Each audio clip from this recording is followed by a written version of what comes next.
Food and Beverage Services, Quarter 3, Lesson 6. Provide food and beverage services to guests. Our topic is perform banquet or catering food service.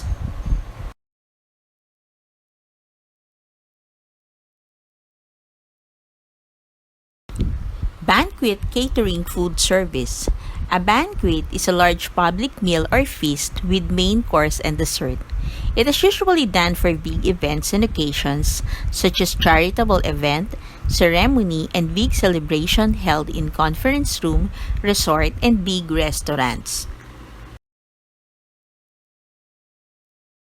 The best way to lay out the room is dependent on the number of factors including number 1, space available inside the banquet hall, number 2, size of the audience, the minimum and maximum guaranteed packs, number 3, expected level of activity and interaction required, number 4, place required for dinner tables, meeting tables, and head tables. Number 5, details of required equipments like projector, screen, flip charts, dance floors, and stage. And number 6, the type of service like sit-down full service or buffet service. The following are the main styles of banquet or event room setup.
Table setting procedures. The food and beverage service attendants or FBSA or waiters generally follow American settings in a banquet service. However, the table setting may be modified according to the menu. French, Russian, or buffet service is typically used as a banquet. The head table is usually served first and then the rest of the tables. Water and coffee are replenished throughout the event. After the completion of meal, the table should be cleared as per standard since guests may remain seated for entertainment after dinner.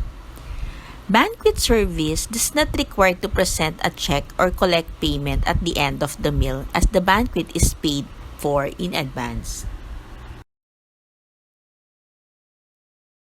Decorum on banquet floor. Equipment care. Carelessness and damage could result in a decrease in the number of available equipment. All equipment must be kept spotlessly clean at all times and in good working condition. Cleanliness and sanitation.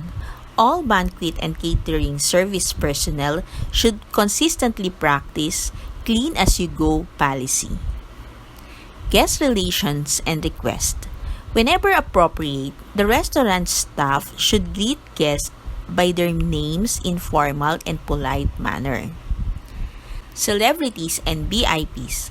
Ensure that celebrities and VIP guests are not disturbed by any autograph seekers, reporters, or photographers.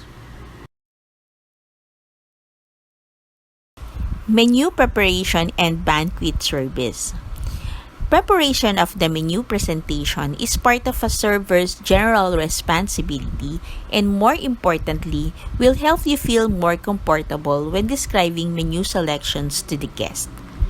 Major ingredients, the main item of the course, sauces, accompaniments, and garnishes should be explained. Type of banquet functions. State banquets are formal, lunch or dinner. Reception, buffets, lunch or dinner meeting, conference and conventions, special events, traditional events, team banquets, outdoor catering. Type of banquets. Number 1, informal. In informal banquets, the guests have freedom to sit, roam, or eat. It is found generally for marriage parties, get-together or reunions, festivals, and other celebrations. Guests may take as much time as they want.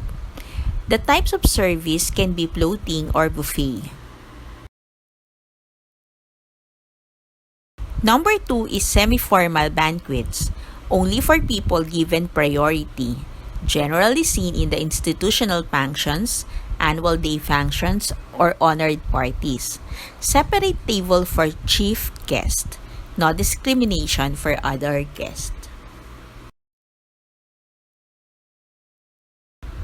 And number 3, the formal banquets.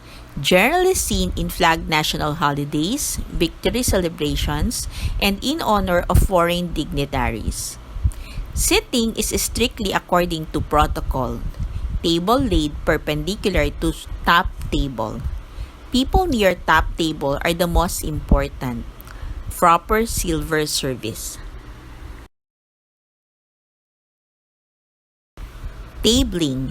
The type of table plan depends upon the following. Number 1, organizer's wishes. Number 2, nature of function. Number 3, the size and shape of the room where the function is to be held. Number 4, the number of covers. And number 5, the spacing. Laying of cloth. Cloth should be without grease. It should be clean and spotless. Fall of the cloth should be equal from all sides. Cloth should not be torn or ash burned. All cloth should have same fall and patterns.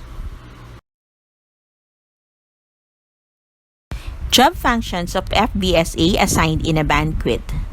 Coordinate customer requests with kitchen staff during banquet functions to ensure customer satisfaction. Monitor and maintain all convention. Provide excellent customer service. Maintain liquor inventory for banquet department. Provide service for all functions like memorials, receptions, showers, business or professionals to ensure guest satisfaction.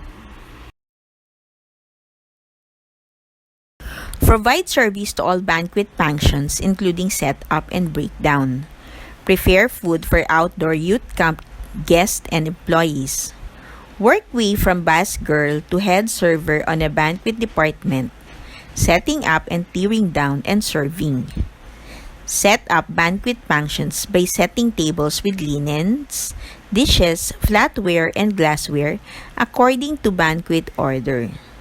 Serve as a banquet manager on duty running banquet functions, managing staff, and completing end-of-the-day paperwork. Coordinate the execution of banquet functions per specifications of client to ensure that the functions run smoothly and efficiently. Serve food and beverages during banquet functions such as wedding receptions, graduation parties, and meetings. Provide assistance to banquet managers in the serving of guests during banquet functions to ensure positive guest experience.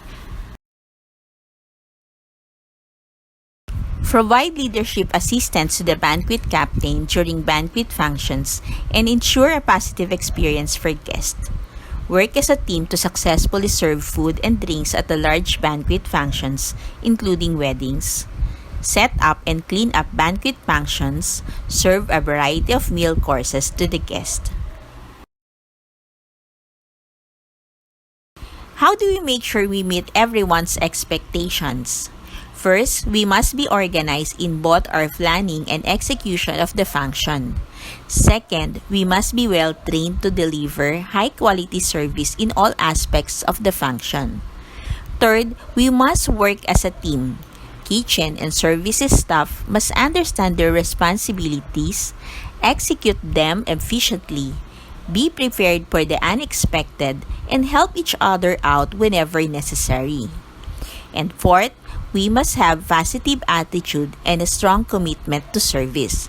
We should smile easily and often and look for ways to be helpful to members, guests, and fellow employees. Standards of a banquet server. Number 1, uniform and appearance. All banquet servers are expected to be neat and well-groomed upon arrival to work. Common example of uniform: white tuxedo shirt and black dress pants, black bow tie, black apron, black socks, natural color hose, rubber-soled shoes, name tag, hair tied off, if long, serviette, a smile, and all shirts, pants, and aprons must be ironed. Number 2, friendly service. Remember that guests can see you whenever you are in the room. Be courteous, efficient, and quiet. Maintain good posture and never slouch, lean, or slump. While in the room, smile and when appropriate, acknowledge guests through a brief eye contact. All associates shall remain on the floor while guests are around. Each server should constantly monitor his or her station, refilling water glasses and serving fresh coffee or tea. Be aware of your surroundings. Help out your other servers if they need it. Be sure to always be available to your guests. Number 3, handling requests. Do not neglect a guest's request just because the guest is not in your area. If he or she makes a request directly to you, take care of it personally and quickly if possible. General Banquet Service Guidelines. Number 1, tray jacks should only be placed around the perimeter of the room. Number 2, remove all trays from the room before the meal begins. Do not return them until clearing is required or meal service has ended. Number 3, remain on the floor while guests are eating. Number 4, only leave the floor to remove dirty items or pick up food and beverage items. Number 5, when in the room, keep quietly focused on diners. Do not huddle or chat with other fellow servers. Number 6, constantly monitor the carpet for items that need pick-up and removal.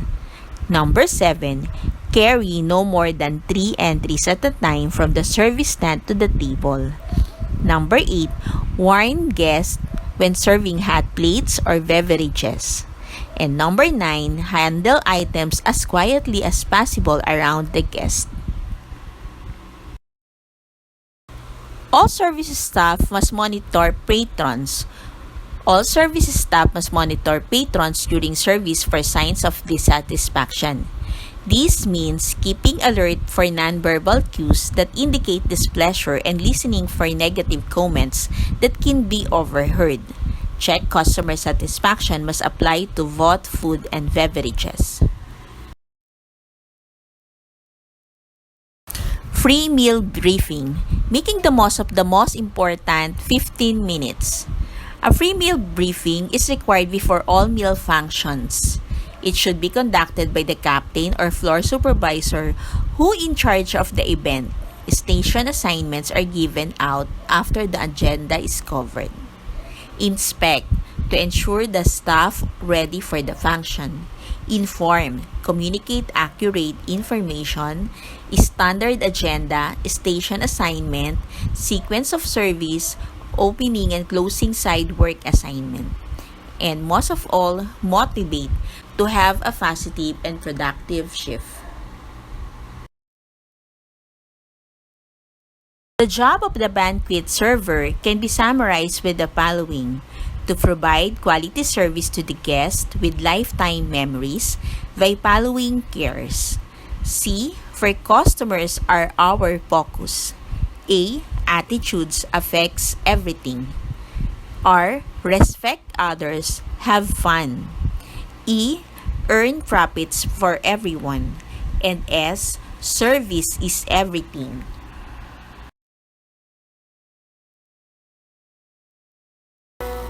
A time to remember.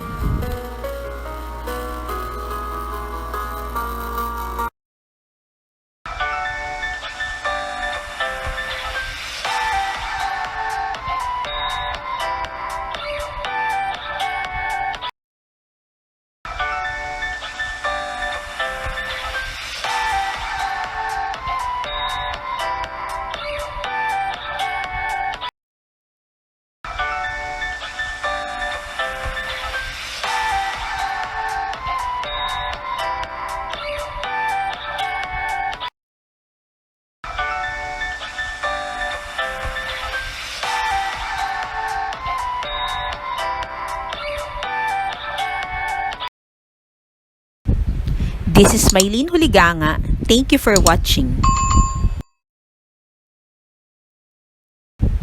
This is Maylene Huliganga. Thank you for watching.